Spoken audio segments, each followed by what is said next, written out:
ગુજરાતની આ કદાચ પ્રથમ એવી ઘટના હશે જેમાં મીડિયાના અહેવાલો સામે જિગ્નેશ મેવાણીના સમર્થનમાં લોકોનું અદ્ભુત અને સ્વયંભૂ જન સમર્થન મળી રહ્યું છે.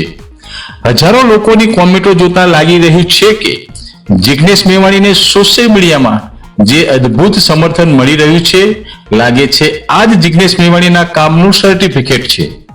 ઈમાનદાર પોલીસને વંદન છે. જો કે જનતા પણ હવે નશાખોરીનો વેપલો કરતા બુટલેગરો સામે આંખ આડા કાન કરતા હપ્તાખોર પોલીસ કર્મીઓના પટ્ટા ઉતરી જાય કદાચ હવે તેવું ઈચ્છી રહી છે. જો કે આ મુદ્દે ધારાસભ્ય જિગ્નેશ મેવાણીએ પોલીસ પરિવારના નાના કર્મચારીઓને અને તેમના પરિવારને શું અપીલ કરી છે, આવો સાંભળીએ. પોલીસના નાના કર્મચારી મિત્રોને પણ ખાસ કહું, આ તમારો ઉપયોગ કરી રહ્યો છે 8 ચોપડી. LRD નું જયારે આંદોલન હોય ત્યારે અમે અડધી રાતે જઈને ઉભા રહીએ છીએ રામાભાઈ. ફિક્સ પગાર આઉટસોર્સિંગ કોન્ટ્રાક્ટની નાબૂદીની વાત હોય તો અમે લડીએ છીએ નાના કર્મચારીઓ માટે. પોલીસ કોન્સ્ટેબલ ભાઈઓ ઉપર કોઈ પ્રશ્ન આવે તો વિધાનસભામાં કોંગ્રેસ પાર્ટી અને અમે લોકો તમારા માટે લડીએ છીએ. તમે મહેરબાની કરીને 8 ચોપડી પાસના હાથા ના બનતા. તમે સવાલ પૂછો કે તમારા પોલીસ કોન્સ્ટેબલ ભાઈઓના વેલફેરના નાણાં કોના ગજવામાં જાય છે, એનો હિસાબ તમને નહીં આપે. તમે સવાલ પૂછો કે કેમ આઈપીએસ અધિકારીઓનો ગૃહ વિભાગ સાથે મળીને કોન્સ્ટેબલ હેડ કોન્સ્ટેબલ ભાઈઓનું યુનિયન અને સંગઠન બનાવવા દેતા નથી. મારી વિરુદ્ધ રેલી કરવાથી, જિગ્નેશભાઈ મુર્દાબાદના 2-4 નારા લગાવવાથી તો મારે તો પેટનું પાણી ના લે યાર. તમને હજી મારો જીગરો ખબર જ નથી. 8 ચોપડી હું 1 વર્ષ માટે મારી પાર્ટી મૂકી દઉં, ચાલ.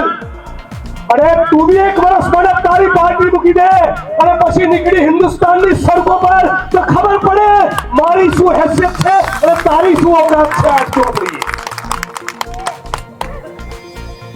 આ તો 1500-2000 બિચારા પોલીસ કોન્સ્ટેબલ મિત્રો, એનો પરિવાર હેડક્વાર્ટરમાં રહેતો હોય, એની કાન પટ્ટી ઉપર બંદૂક મૂકીને જાવ ને તો સસ્પેન્ડ કરીશ, જાવ નહીં તો તમારી ટ્રાન્સફર કરી. એમ બિચારા ગરીબ સામાન્ય ખેડૂતના દીકરા જે લોકરક્ષક બને, કોન્સ્ટેબલ બને, હેડ કોન્સ્ટેબલ બને, એને દબાઈ દબડાઈને એની પર પાવર કરીને મારી વિરુદ્ધ રેલી કરાવો છે. મૂર્ખ, તારું ચણોય નહીં આવે. તું જે મને પૂરો ઓળખતો નથી અને તું છે શું? ઉપરમાં તારા જે આકાઓ બેઠા છે એનું ફોલ્ડર છે, ફોલ્ડર. અને હું પીડિત શોષિત વંચિતોનો અવાજ છું.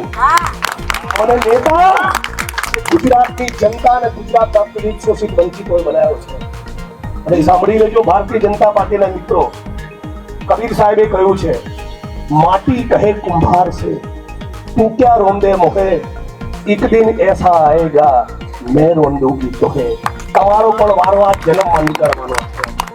અને તમને એ પણ કહું મિત્રો, આ 1 દિવસની રીલ બનાવવા માટે કરેલો કાર્યક્રમ નથી. 1 દિવસના વિડીયોને વાયરલ કરાવવા માટે કોંગ્રેસ પાર્ટીએ કરેલો કાર્યક્રમ નથી. હવે કોંગ્રેસ પાર્ટી તરફથી આ સન્માનનીય મંચ અને આખા કોંગ્રેસ પરિવારનો સંકલ્પ છે કે ગુજરાતની બેન દીકરીઓ માતાઓને વિધવા નહીં થવાથી, ગુજરાતના યુવાનોને ડ્રગ્સના રવાડે ચડવા નહીં દઈએ. ગૃહમંત્રી તરીકે તમારી જવાબદારી બનતી હતી પોલીસના મિત્રોને એ કહેવાની કે જિગ્નેશભાઈની વાત ખોટી નથી. જિગ્નેશભાઈને ફરિયાદ બહેનોએ અને માતાઓએ કરી હતી. એ બહેનો અને માતાઓએ મને કીધું કે જિગ્નેશભાઈ 5 વર્ષ સુધી અમે ફરિયાદો કરી છે કે અહીંયા દારૂ વેચાય છે, ડ્રગ્સ વેચાય છે, ગાંજો મળે છે, છતાં કોઈ અમારું સાંભળતું નથી. એટલો મારો બાટલો ખાધો. હા, ડોક્ટર હાઉસની પાછળ બી વેચાય છે. ભાઈ ઈડરમાં વેચાય છે, મોટેથી બોલો ખબર પડે. ઈડરમાં વેચાય છે દારૂ, જુગાર નાટા ચાલુ છે, પોલીસ સપ્તાહ ખાય છે. હા, નાના ત્યાં સુધી કહું, એસએમસી ની જે રેડ પડે છે, આ પોલીસના મિત્રોને બી કહું, એસએમસી ની જે રેડ પડે છે એ વિકેટ કોની પાડે? ખાલી કોન્સ્ટેબલની, હેડ કોન્સ્ટેબલની, એએસઆઈની, પીએસઆઈ ની અને બહુ તો કોઈ પીઆઈ ની એવી કાર્યવાહી કરે, પણ કોઈ એસપી ની સામે કાર્યવાહી કરતા નથી. બોલું છે તે બોલ્યું આમાં કરી તે અસી કારીગરી, સાંભેલું વગાડે તો જાણું કેટલું સારું હે.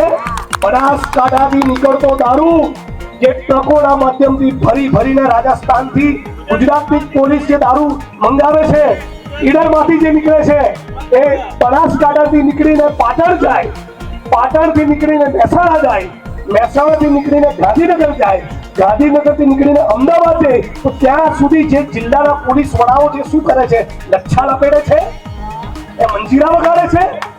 સસ્પેન્ડ કરવાની વાત આવે, એક્શન લેવાની વાત આવે ત્યારે કોન્સ્ટેબલની વિકેટ પાડવાની, અને હપ્તો કમાવાની વાત આવે તો 50 લાખ કરોડ 2 કરોડનો હપ્તો જિલ્લા પોલીસ વડાએ ખાવાનો. આની સામેની અમારી લડાઈ છે. અને ફરી કહું છું, આખા ગુજરાતના પોલીસના મિત્રો માટે, જે પણ મિત્રો નિષ્ઠાવાન, પ્રામાણિક અને ઈમાનદારીથી કામ કરે છે, એને આખી ગુજરાત કોંગ્રેસ પરિવાર તરફથી અમે સેલ્યુટ કરીએ છીએ. અને જે લોકો દારૂ, જુગાર અને ડ્રગ્સમાંથી કમાય છે, એવા ભ્રષ્ટાચારીઓના તો પટ્ટા ઉતરવા જ જોઈએ. મારી સામે 1 નહીં 1000 કાર્યક્રમ કરો, મારા પેટનું પાણી નહીં હલે. આખી કાયનાત મારી ખિલાફ થઈ જાય ને, હું સત્યનો અવાજ છું, મારો અવાજને કોઈ રોકી નહીં શકે. એ વસ્તુ તમે લખી રાખજો. અને એટલું જ નહીં, આ ડ્રગ્સના મુદ્દે તમને બધાને વડીલ મિત્રોને ખાસ કહેવા માંગુ છું, આજની તારીખે તમારે તમારા શહેરના મોહલ્લામાં, તમે તમારા ટાઉનમાં, તમારા તાલુકામાં, તમારા ગામમાં મીટિંગો કરી, સમાજના મેળાવડા કરી, ડ્રગ્સના દૂષણની સામે નહીં બોલો તો આવતા 5 વર્ષ પછી, 10 વર્ષ પછી આપણા ગુજરાતે પસ્તાવાનો વારો આવશે. અત્યારે જે ગરીબ બહેનો, ગરીબ પરિવાર કોન્સ્ટેબલોની પત્નીઓને, માતાઓને મારી સામે રોડ ઉપર ઉતારી, એ જ મારા ગુજરાતની બહેનના માતાઓ કહેશે કે જિગ્નેશભાઈ તમે સાચા હતા. આ જ બહેનો કહેશે આ મારો વિડીયો રેકોર્ડ કરીને રાખજો. એવા ડ્રગ્સ, કેમિકલના ખતરનાક કેમિકલ ડ્રગ્સ એવા આવી ચૂક્યા છે કે માણસ સોમ, મંગળ, બુધ, ગુરુ 4 દિવસ લે ને તો 5મા દિવસે પોતાની માનવ ગળાનો દોરો તોડીને પણ ડ્રગ્સ ખરીદવા જશે. એટલી ભયંકર પરિસ્થિતિનું નિર્માણ થયું. દારૂનું વ્યસન, દારૂની બધી કદાચ છૂટી જાય તમે એનું રિહેબિલિટેશન કરો, પણ ડ્રગ્સની ચુંગાલમાં એકવાર માણસ ફસાયો પછી એ પતી ગયો. એ દીકરાને કે દીકરીને તમારે ભૂલી જવા પડશે. એટલા ખતરનાક આ ડ્રગ્સો છે. અત્યારે મને સોશિયલ મીડિયામાં અને મીડિયામાં બદનામ કરવાથી 2-4 દિવસની પબ્લિસિટી મળશે, પણ હર્ષભાઈ, ગુજરાતની આવનારી પેઢી અને વર્તમાન પેઢી સવાલ તો પૂછશે કે 2020 થી 2025 ની વચ્ચે આ ગુજરાતની અંદર, ગાંધી અને સરદારના ગુજરાતમાં 2.5 લાખ કરોડનું ડ્રગ્સ આવ્યું ક્યાંથી? મિત્રો, સવાલ પૂછવાનું કે નહીં? તો એક તો મંગાવતું હશે ને. તમારા ગામની અંદર ગોળનો રવો ખરીદનારું કોઈ હોય નહીં તો કોઈ ગોળ વેચવા આવે? તો મતલબ કે ગુજરાતની અંદર કોઈ ખરીદનારું છે. કોણ મંગાવી રહ્યું છે આ ગુજરાતની ધરતી પર ડ્રગ્સ? ક્યાંથી આવી રહ્યું છે ડ્રગ્સ? કોણ છે આના ડીલરો? અને એક વાત કહું, જે પણ મંત્રી એ ગુજરાતની યુવા પેઢીના ભોગે ડ્રગ્સના કાળા કારોબારમાંથી કમાઈ રહ્યો છે, એ ગુજરાતની ધરતીનો ગદ્દાર છે, ગદ્દાર. એ પણ છેલ્લે ચોક કહેવામાં આવ્યું. અને પોલીસના મિત્રોને થરાદમાં કીધું હતું, એ વાત રિપીટ કરો, તમારા પગારથી સંતુષ્ટિ રાખો મિત્રો. પગારમાં જીવવામાં મજા છે. તમારા પરિવારના દીકરા દીકરીઓ તમારી સામે સન્માનથી જોશે. પણ જે દીકરાને એવું લાગે કે મારો બાપ એસપી છે, મારો બાપ ડીવાયએસપી છે, પણ રોજ હાજે 2-5 લાખ બંડલ લઈને આવે છે, દીકરાને પણ તમારા માટે સન્માન પેદા નહીં થાય. આ જ દીકરાઓ તમારા ડ્રગ્સની ચુંગાલમાં ફસાશે. અમારા શબ્દો યાદ રાખજો. ઘણા ડ્રગ્સ એવા છે કે ખેત મજૂર અને ગરીબ માણસોને નહીં પોસાય. મધ્યમ વર્ગ, ઉચ્ચ મધ્યમ વર્ગના લોકો અને જે માણસો ગજવામાં બહુ રૂપિયા ભરાઈને બેઠા છે ને, એ લોકોને જ પૂછાશે આ ડ્રગ્સ તમારા ઘર સુધી આવવાનું. અને એટલા માટે, અને ચૂંટણીના વોટ સાથે કઈ સંબંધ નથી. ચૂંટણીના જે વોટ પ્લસ થાય કે માઇનસ થાય, અમુક વસ્તુ તમારે બોલવી પડે. ફરી એકવાર સમગ્ર ગુજરાતના લોકોને આ વિડીયોના માધ્યમથી કહેવા માંગુ છું, ગુજરાતના કોઈ પણ જિલ્લાના, કોઈ પણ તાલુકાના, શહેરના કોઈ પણ ખૂણે ડ્રગ્સનું દૂષણ હોય, મારો સંપર્ક કરો.